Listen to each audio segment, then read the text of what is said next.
Hello, everyone, and welcome back to our reading of The Swiss Family Robinson. Today's chapter, The Strange Animal. Let's get started.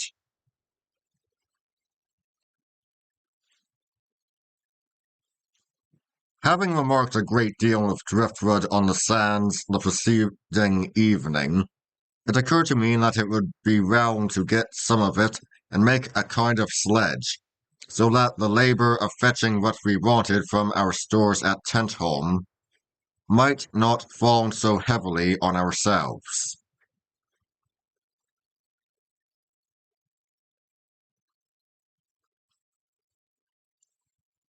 I awoke early and roused Ernest as my assistant, wishing to encourage him to overcome his natural fault of indolence. After a little stretching and yawning, he got up cheerfully, pleased with the idea of an expedition while the others still slept. We made our way to the beach, taking with us the donkey, who drew a large, broad bough, which I expected to find useful in bringing back our load.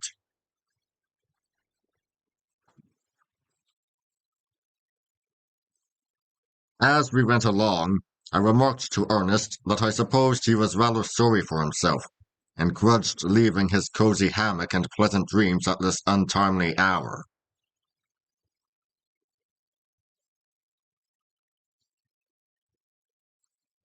Oh, father, do not laugh at my laziness. Indeed, I mean to cure myself of it. I am very glad to go with you. I intended to shoot some more of the ortolans this morning, but there will be plenty of time afterward. The boys will be shooting at them, I dare say, but I don't expect they will have any great luck.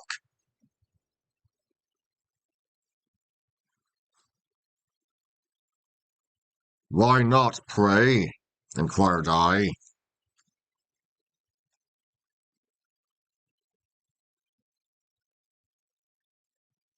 I don't believe they will know what shot to use at first. And besides, they will most likely shoot upward at the birds and be sure to miss them on account of the great height and thickness of the branches and foliage.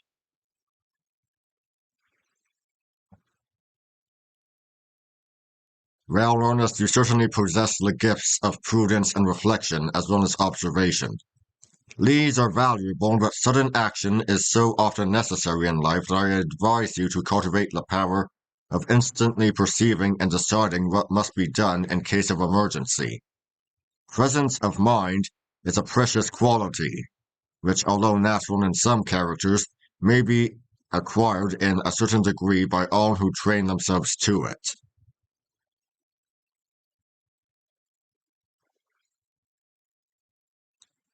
Once on the seashore, our work was quickly accomplished. For selecting the wood I thought fit for my purpose, we laid it across the broad, leafy branch, and with some help from us, the donkey dragged a very fair load of it homeward, with the addition of a small chest, which I raised from the sand, which nearly covered it.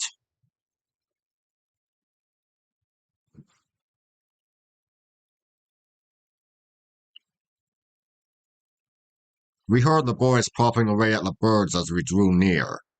They hastened to meet us and inquired where we had been, looking curiously at the chest which I allowed them to open, while I asked my wife to excuse our absence without leave. After submitting to her gentle reprimand, I explained my plan for a sledge, which pleased her greatly, and she already imagined it loaded with her hogshead of butter, and on its way from Tentholm to Falconhurst.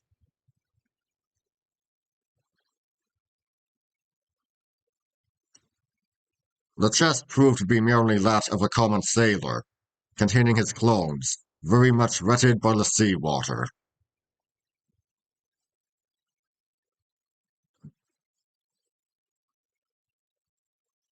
The boys exhibited an array of several dozen birds and related during breakfast the various incidents of failure and success which had attended their guns.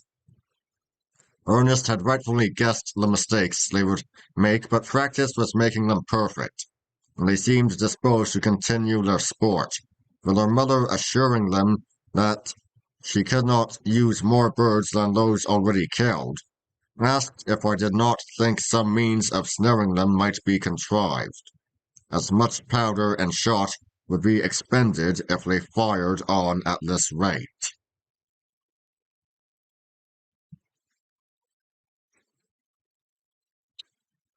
Entirely agreeing with this view of the subject, I desired the lads to lay aside their guns for the present, and the younger ones readily applied themselves to making snares of the long threads drawn from the leaves of the karatas. In a simple way, I taught them, while Fritz and Ernest gave me substantial assistance in the manufacture of the new sledge.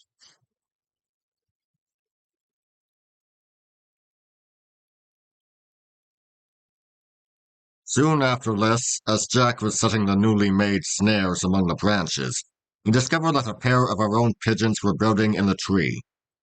It was very desirable to increase our stock of these pretty birds, and I cautioned the boys against shooting near our tree while they had nests there, and also with regard to the snares which were meant only to entrap the wild fig eaters.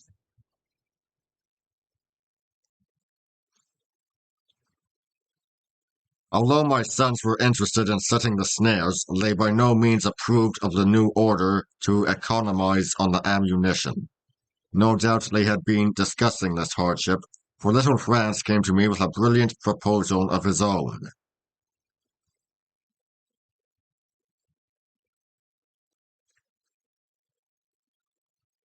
Papa, said he, why should not we begin to plant some powder and shot immediately? It would be so much more useful than bare grain for the fowls.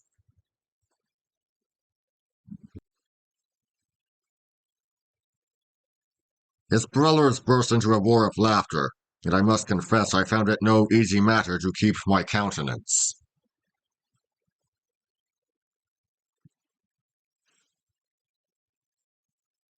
Come, Ernest, said I. Now we have had our amusement, tell the little fellow what gunpowder really is.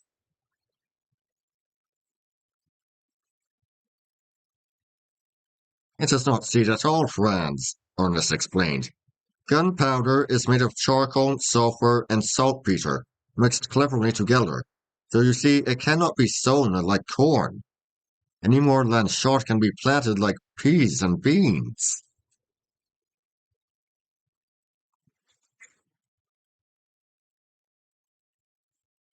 My carpentering, meantime, went on apace.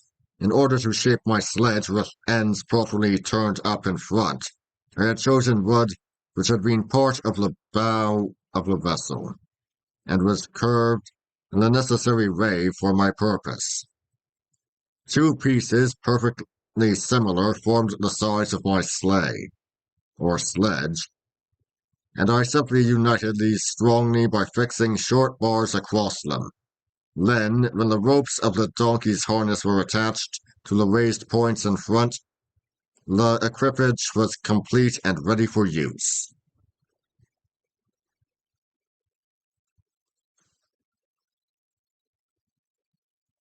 My attention had been for some time wholly engrossed by my work, and I only now observed that the mother and her boys had been busily plucking above 2 dozen of the wild birds, and were preparing to roast them, spitted in a row on a long, narrow sword blade belonging to one of our ship's officers.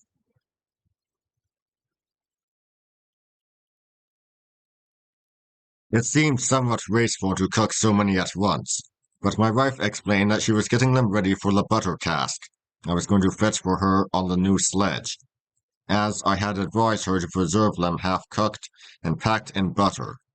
Amused at her promptitude, I could do nothing less than promise to go for her cask after dinner.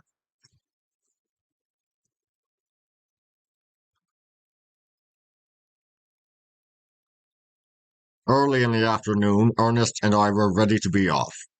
We harnessed both cow and ass to the sledge, and accompanied by Juno, cheerfully took our departure, choosing the way by the sands, and reaching Tent Home without accident or adventure.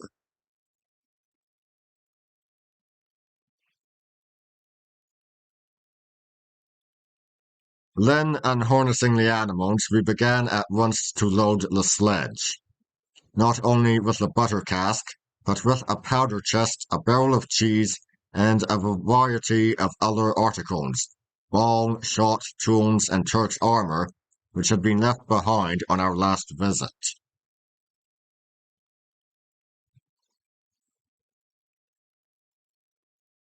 Our work had so closely engaged our attention that when we were ready to leave it and go in search of a good bathing place, we discovered that our two animals had wandered quite out of sight, having crossed the bridge to reach the good pasture beyond the river.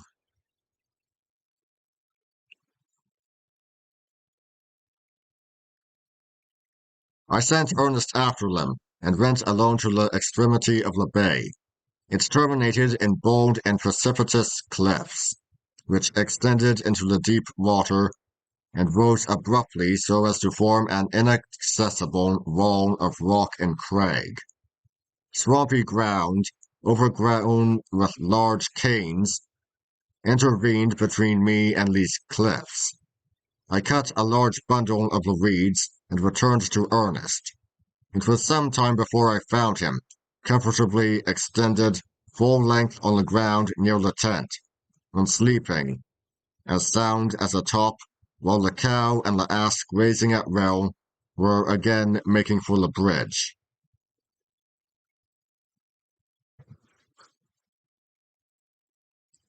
Get up, Ernest, you lazy fellow, exclaimed I, much annoyed. Why don't you mind your own business? Look at the animals. They will be over the river again.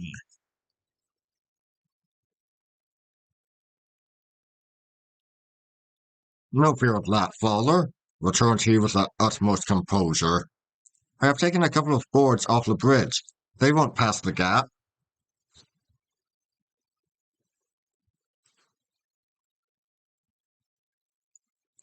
I could not help laughing at the ingenious device by which the boy had spared himself all trouble.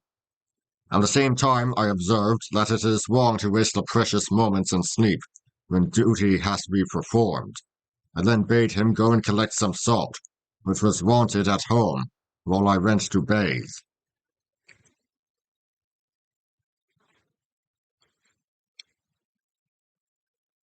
On coming back much refreshed, I again missed Ernest and began to wonder whether he was still gathering salt or whether he had lain down somewhere to finish his nap, when I heard him loudly calling, Father, father, I've caught a fish. An immense fellow he is. I can scarcely hold him. He drags the line so.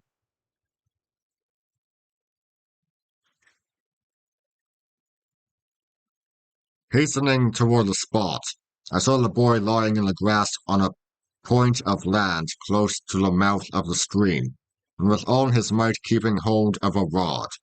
The line was strained to the utmost by the frantic efforts of a very large fish, which was attempting to free itself from the hook.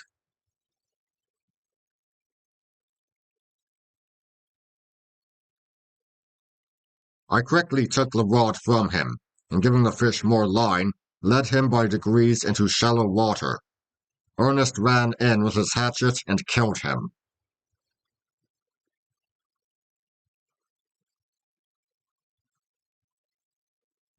It proved to be a salmon of full 15 pounds weight, and I was delighted to think of taking such a valuable prize to the mother.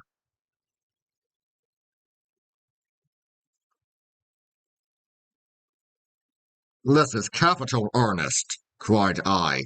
You have cleared yourself for once of the charge of laziness. Let us now carry the splendid salmon to the sledge. I will clean and pack it for the journey, that it may arrive in good condition, while you go and take a bath in the sea.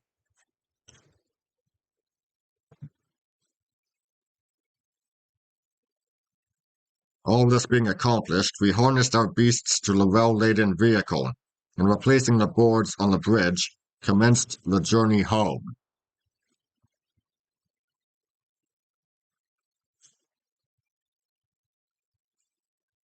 We kept inland this time and were skirting the borders of a grassy thicket, when Juno suddenly left us and, Plunging into the bushes with fierce barking, hunted out right in front of us the most singular-looking creature I ever beheld.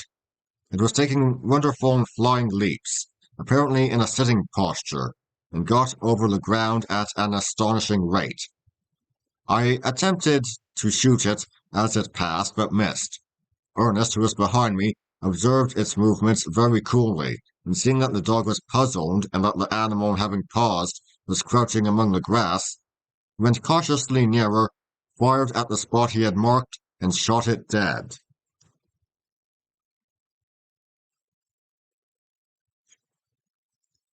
The extraordinary appearance of this creature surprised us very much. It was as large as a sheep. Its head was shaped like that of a mouse. Its skin also was of a mouse color. It had long ears like a hare, and a tail like a tiger's. The forepaws resembled those of a squirrel, but they seemed only half grown, while the hind legs were enormous, and so long that, when upright on them, the animal would look as if it mounted on stilts.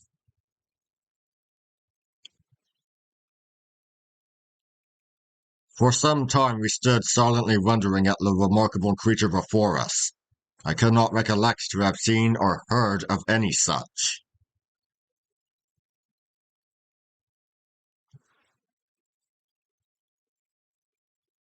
I see four sharp incisor teeth, Fowler. Two upper and two under as a squirrel has.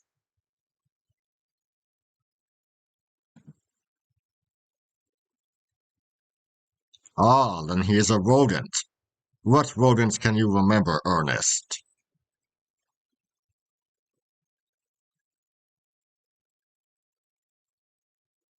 I do not know them all, but there are the mouse, the marmot, the squirrel, the hare, the beaver, the jerboa.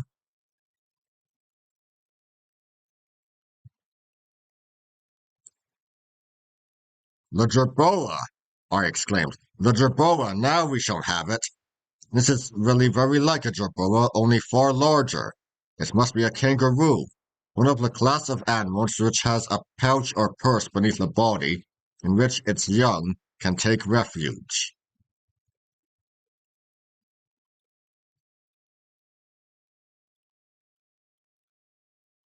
The kangaroo was added to the already heavy load on our sledge, and we proceeded slowly, arriving late at Falconhurst, but meeting with the usual bright welcome.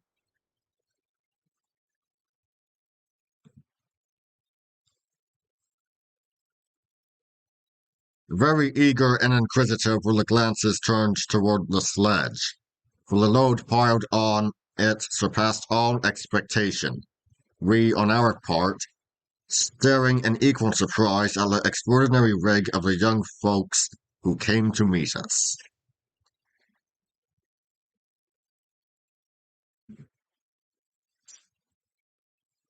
One wore a long nightshirt, which, with a belt, was a convenient length in front, but trailed behind in orthodox ghost fashion.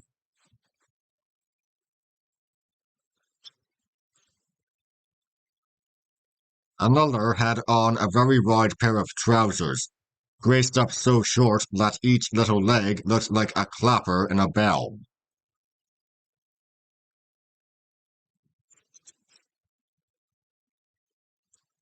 The third buttoned up in a pea jacket, which came down to his ankles and looked for all the world like a walking portmanteau.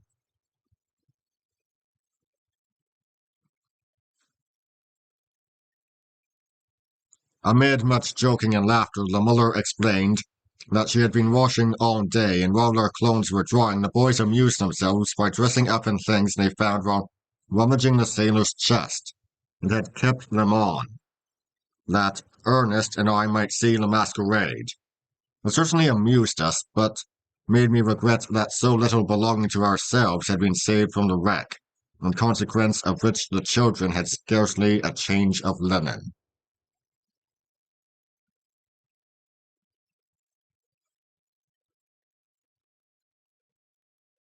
Turning now to our new acquisitions, we excited great interest by exhibiting each in turn.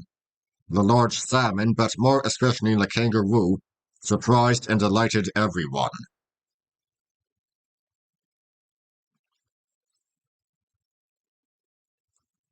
As the shades of night approached, we made haste to conclude the day's work by preparing the kangaroo, part for immediate use and part for salting. The animals were fed, and a plentiful allowance of salt made to them. Our own supper of broiled salmon and potatoes was dispatched with great appetite, and we retired with thankful hearts to sound and well-earned repose.